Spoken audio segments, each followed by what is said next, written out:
right now on 5 on your side at 10. One storm moves away, and now we wait for another strong system to arrive by Friday. The dramatic changes it brings to the bi-state region this weekend.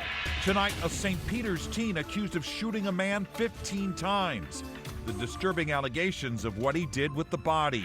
Plus, a fiery end to a crime spree spanning 2 counties. He apparently ran over a gas tank, and we're going to need fire around. The move by police just moments before a carjacking suspect crashed into a gas pump.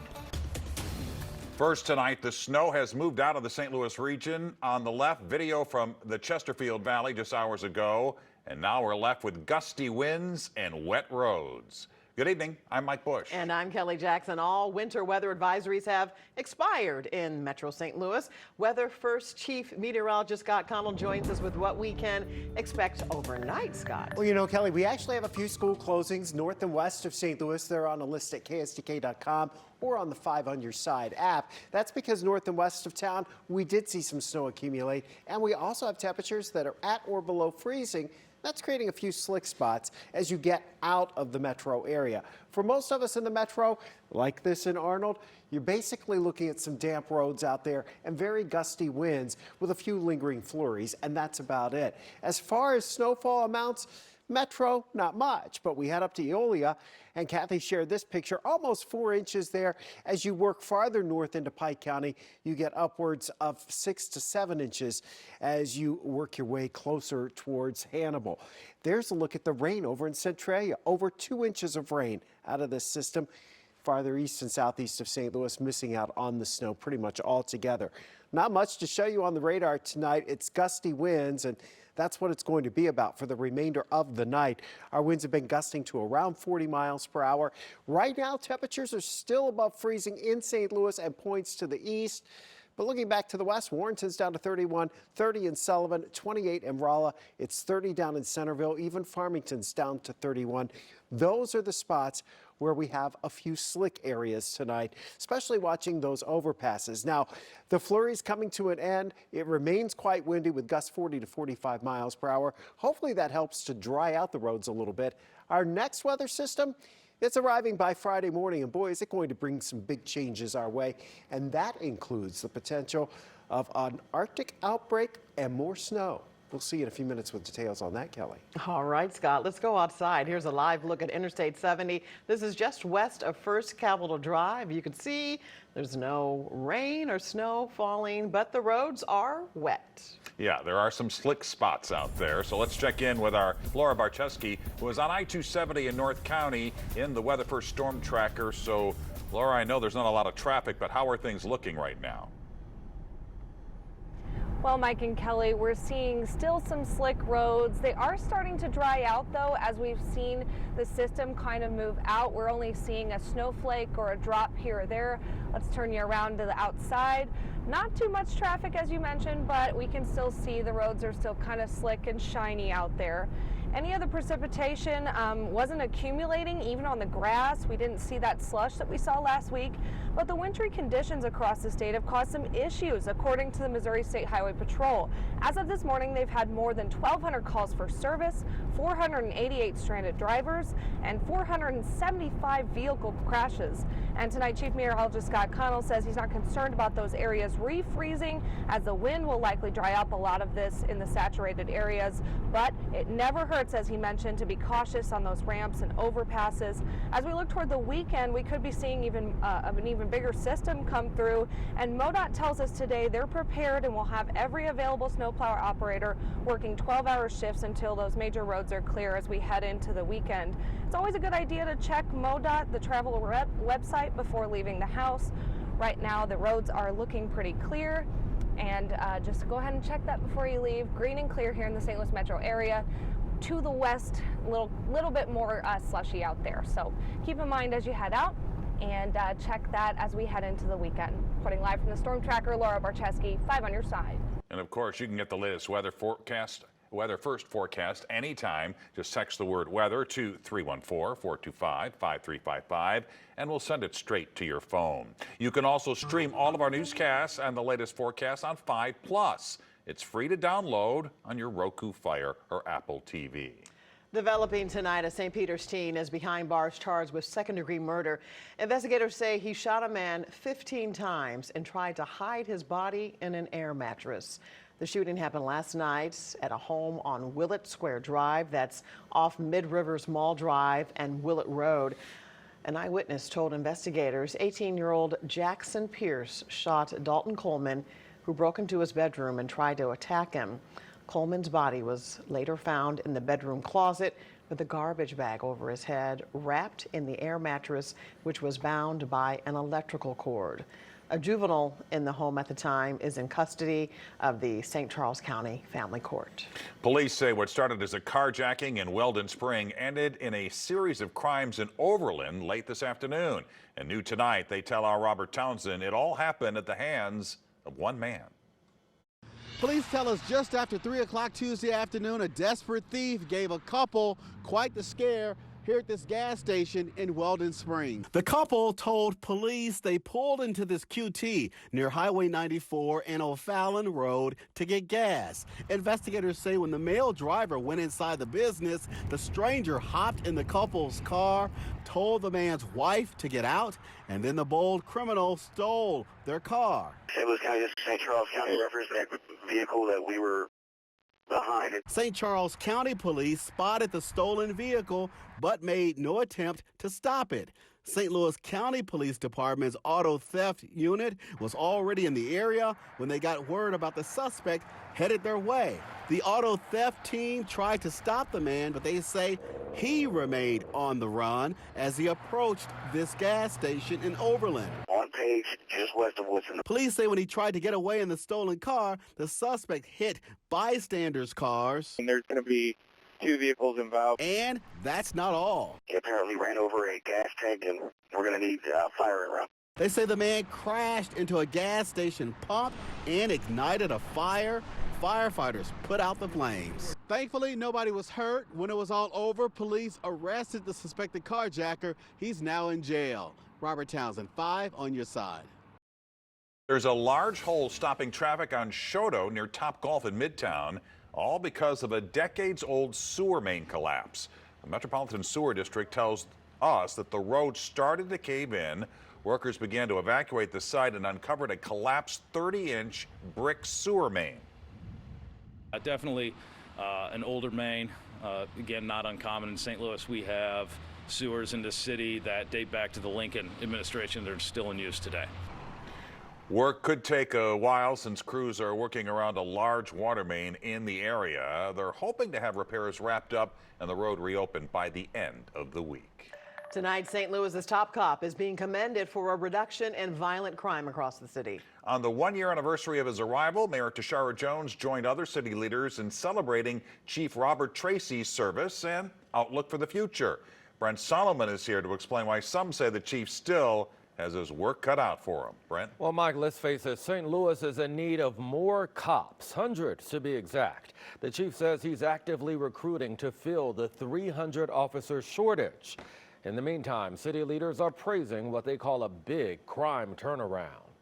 I'm so grateful to Chief Tracy and the officers of the St. Louis Metropolitan Police Department for their strategic deployment to address violent crime. Touting a 10-year low for St. Louis homicides, Mayor Tashara Jones praised SLMPD officers and Police Chief Robert Tracy during a public safety address Tuesday.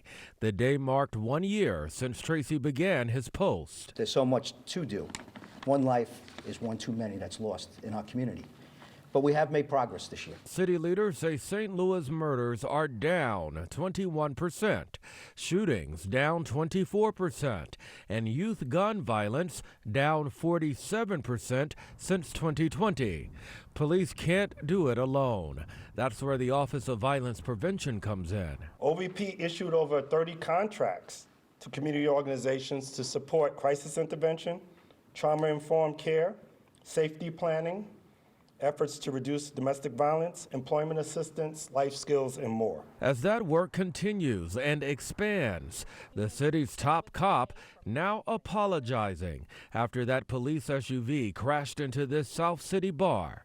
Officers eventually arresting the owner for shoving the officer. I feel bad, and I'm sorry that their establishment got hit and they got the damage that happened to that place. Nobody wants to see that. There is remorse about that because our actions affect people, and look at the way it affected people. And then afterwards, you know, there's high tensions, and then there's an assault for arrest that was being made. The chief says at least one of his officers who responded that day may be at fault. That investigation continues. Meantime, the chief says moving forward, the department's goal is to continue building trust with you to maintain progress. Just hours ago, the Gravois Park Neighborhood Association gathered to discuss their concerns about a plan to fly surveillance drones over their South St. Louis community. Today, the city sent a cease and desist letter to an out-of-state company saying it needs the proper permits. SMS Novel is a faith-based film studio out of D.C. The CEO tells 5 on Your Side they picked St. Louis, L.A., Memphis, and other locations for a 2-week beta test. The company says the goal is to record footage, monitor, and live stream activities and to deter crime. According to the Neighborhood Association, several residents are against the plan. There is a petition circulating to stop it. Giving back what was given to him. Trying to get back those 39 units of blood. It's a kind of personal quest. He was shot in the line of duty and not expected to survive. Tonight, a former police officer's mission after giving up his badge. A convicted Missouri felon back behind bars tonight. And it's all thanks to a popsicle stick. The coldest air so far this winter, and maybe for the rest of the season, spills into our region over the weekend when that Arctic intrusion blankets part of the bi-state in snow. Tonight, 95 Labrador retrievers are receiving emergency care in St. Louis after being rescued from an unlicensed breeder in Phelps County. Show Me Labradors has been on the Humane Society's horrible 100 breeder list. Just days ago, the Missouri Attorney General sued the facility for repeated violations. The animals will be put up for adoption after getting a clean bill of health. A convicted felon is back behind bars tonight in central Missouri thanks to a discarded popsicle stick. The Callaway County Prosecutor's Office believes Joshua Tenman broke into a home on Holt Summit in August. He is accused of stealing a gun and $750 in other items, including a popsicle. Late last month, the Missouri Crime Lab matched DNA from a popsicle stick found outside the home to Tenman. Court records show he has more than a dozen felony convictions for burglary and stealing. Major League Baseball is balking at Amazon's bid to save the bankrupt broadcaster that airs Cardinals games. The $150 million offer to Diamond Sports, which owns Bally Sports Midwest, would move games for 11 Major League Baseball teams to stream on Amazon Prime. According to the New York Post, the league wants to work out its own deal for digital rights. Another bankruptcy hearing for Diamond is set for tomorrow. New protections are coming for teens on Instagram and Facebook. Meta will start automatically setting content controls for users under the age of 18 to the most restrictive. Those settings will prevent teens from seeing or searching certain topics such as self-harm and eating disorders, even if the content is shared by someone they follow. Students in the Riverview Garden School District now have a place to turn for health care, and they don't have far to go. Officials today cut the ribbon on the new Riverview Advanced Medical Services. It's a school-based health center on the high school's campus. The concept of the center started several years ago after a study from WashU and SLU identified 2 areas of St. Louis that had health disparities. Riverview Gardens was one of them. The clinic will serve students and their families for both medical and behavioral services. When you think about that, just the disparities that exist in the communities that feed into our district, no grocery stores, no urgent care. Now we have an opportunity to provide a service that goes beyond our school walls and is an extension of the hospital.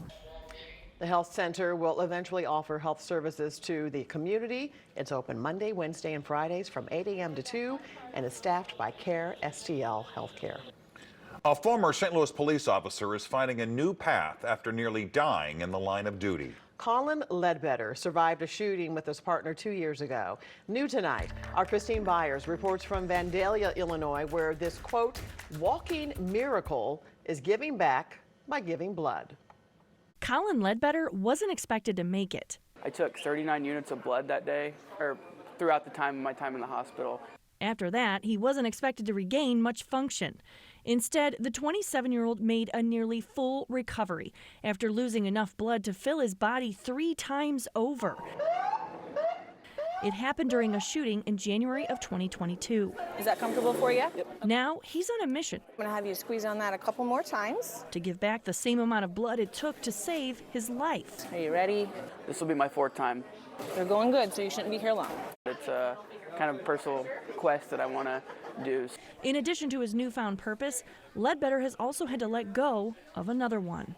I'm kind of nearing the end of the road with the department. Months after the shooting, Colin returned to the force on light duty. I had about a year-long pursuit of trying to get back to work. But short-term memory problems due to the lack of oxygen to his brain ended that career officially this week. My neurologist actually told me that I just wasn't going to be able to go back. So I kind of had to come to terms with that. Along with his parents and sister, another person has been at his side through it all. This fall, she became Mrs. Montana Ledbetter. That was a special day for me. Montana, my wife now, she stuck through the hospital with me and all of that. So, yeah, it was a very special moment for both of us. For now, Colin is getting ready to start working with his father at a car dealership in his hometown that turned out Tuesday for a blood drive in his honor. It's a small town. It's a big fish, little pond, but yeah, he's got a lot of people that support him. So there's a lot of people that care about him. Give her another hug. Thanks for coming. And a lot of people grateful It was an honor. that he defied their expectations. Colin tells me he also donates in honor of his partner, Nathan Spees, who needed 8 units of blood to recover from his wounds. Spees is back on duty. We've included information about blood drives on our website at ksdk.com. Let's check in again with Chief Meteorologist Scott Connell with the weather first forecast. The snow has moved out. Yeah, this round. But it's coming back. Yes, and that's why we're going to start tonight with a 10-day forecast, because there's really a lot to unpack here. And so we want to give you plenty of time to digest this, if you will. Next couple of days, we're back into the 40s, but clouds are increasing Thursday and Friday. We have another weather alert day. We're coded orange here because we are going to see rain changing to snow. This one's a different system, though, because look at the cold air coming in over the weekend. This is a long weekend for a lot of folks. Monday is the MLK holiday, and temperatures on Monday may struggle to get around 10 degrees for some of us. For the high, all right, so there's some really cold air coming. That makes this next system a lot different. Right now, traffic looking out across the region, very light. You saw Laura out there earlier in the storm tracker. Roads around the metro are mostly wet. But as we look farther to the west this evening, we do find temperatures that have dropped back into the 20s to around 30 degrees. We're still running about 35, 36 in St. Louis, and we have very strong gusty winds. Radar pictures, these were looking impressive with the snow earlier. Now, not so much so. There's a couple of stray flurries here and there, but for the most part, it's just cloudy. 35 degrees. The wind chill to your exposed skin, 21. The wind out of the west at 32. It is gusting to 43 miles per hour right now. 44 was the high, 35 our current temperature, the low. So winds, that's a big deal for the next few hours. Wind gusts 35 to 45 miles per hour. As we head towards 3, 4 o'clock in the morning, those winds tend to ease a little bit. And so for the overnight hours, yes, there's still some gusty winds for tomorrow morning's rush, but we should be drying out somewhat as we drop back into the 20s. This has been an intense storm system, right? Not only here have we seen those incredibly low pressures and strong winds, but the snow, even getting up towards Hannibal and Quincy into northern Missouri, 7 to 10 inches of snow there, 4 to 6 inches across Pike County, Missouri, but in the metro, next to nothing. Here's the forecast for tomorrow. Pretty quiet, right? Temperatures going back into the mid-40s. Thursday's another pretty quiet day. This is Friday morning. Storm system will be tracking by mainly south of St. Louis. Again, this one, while it's rain to start, has a much better opportunity to produce some accumulating snow on the backside because there is truly cold Arctic air that comes surging in with this. So rain to snow on Friday with some accumulation. Timing's most likely after lunch. And then that Arctic blast for a bitterly cold weekend. Temperatures single digits to our north and west on Saturday. Some of those creep closer on Sunday, along with another area of light powdery snow on Sunday that could produce some accumulation. Will that be a big problem taking us into Sunday night and Monday? Well, that remains to be seen. In fact, how much snow we actually get from the two systems Friday into Friday night and then on Sunday into Sunday night is questionable. But we know one thing. It gets so cold that we won't have any problem with that snow sticking as we head into the weekend. And that'll as opposed to this time. Correct. Yeah. That'll make a big difference. Whatever we get, we'll stick around. Right. All right, Scott, thanks. Frank is here with sports. Mike, a St. Louis kid, had a great night at the Blues game, but he plays for the other team. That story, and Mizzou went to the Bluegrass State to face the Wildcats. Stick around, please. This 5 on Your Side Sports Report is sponsored by Telly Tire and Auto Centers, driving your way since 1942. You never want to lose a hockey game, but if the Blues are going to lose, it softens the blow if it's because of a guy from Chaminade High School. The Panthers have themselves a star player. Keith Tkachuk on the left in the house tonight to watch the guy who used to house Robert Thomas and, of course, his son Matthew from Chaminade. First period, a wonderful effort by Jake Neighbors to the net. The puck will get loose, and Braden Shen will score his first goal in 16 games. Blues up 1-0. Then in the third, Matthew Tkachuk takes over the game. Look at this one-timer while falling down to beat Joel Hofer. Little emotion from Walt. A little later, Matthew makes it a 2-goal game. He scored in 4 straight on that deflection. That's just like his dad used to do it. And then for good measure, the hat trick on an empty netter. And the Panthers beat the note. The final was 5-1. So Dennis Gates has done a lot of good things already at Mizzou. 25 wins last season, and the 4th-ranked recruiting class in the country next season. However, there are issues this season. And when you've lost 4 out of your last 5, the last place you want to go is Rupp Arena in Lexington, Kentucky, to face the 6th-ranked Wildcats. But the Kentucky native Sean East was relentless, weaving in and out and going off the glass. And John Calipari says, you got to guard this guy. What are you going to do when he shoots from this far away? East had 18 points tonight. Aiden Shaw had some moments. The Daryl Dawkins dunk on one end and the Bill Russell block on the other end. Mizzou hung in there, but the Wildcats roared. Antonio Reeves with a dunk, 90-77 Kentucky. I'm just glad we were able to stay in a little rhythm. We got to be able to close the gap, get to those tough baskets in the paint, but our shooters were able to shoot, and maybe at that point in time, we got to concentrate a little bit more. Congrats to Coach Drink and the Mizzou Tigers. They finished 8th in the final AP Top 25 rankings. It's the 10th top 10 finish in school history and the first since 2013. Nick Ragone, who's run the very popular Ascension Charity Golf Classic the last 3 years, has resigned from his position at Ascension. The tourney will take place once again this year from September 3rd through the 8th at Norwood Hills Country Club. This is the final year of the contract. Under Ragone's leadership, the tourney drew record crowds of close to 150,000 over the 3 years, and the money raised was amazing for charities in St. Louis, nearly $4 million. Ascension will have 2 of their executives and approximately 20 corporate and community leaders orchestrate the tournament. Inspiring story over the Metro East. This is Jack Sandy Sanford. He's a 67-year-old bull rider, maybe the oldest regular rider in the country. He's been doing it since he was 14 and is among the best in the circuit. He's also fighting advanced cancer that is treatable, but not curable. And even though his chemotherapy treatments, Sanford is not giving up his passion for bull riding. I'm not going to let it hold me down or knock me down, because I don't want to give up. So I just keep pushing myself and going and keep pushing these guys on the rodeo circuit too. Y'all keep going. Y'all, if you don't come with your A game, I'm going to take it. You know, when they said it was malignant and non-curable, I'm like, hey, bring it on. We're going to go for it. We're going to take this ride to the end. I've never been one to quit on anything. So I've got this mindset. We're going to ride it to the end. More of his amazing story coming up on a Sports Plus down the road. Also, what's amazing is Jeffrey Watkins, our director, his 40th year at Channel 5 today. Yeah, congratulations. Happy anniversary, Jeff. He's the best. We'll be right back.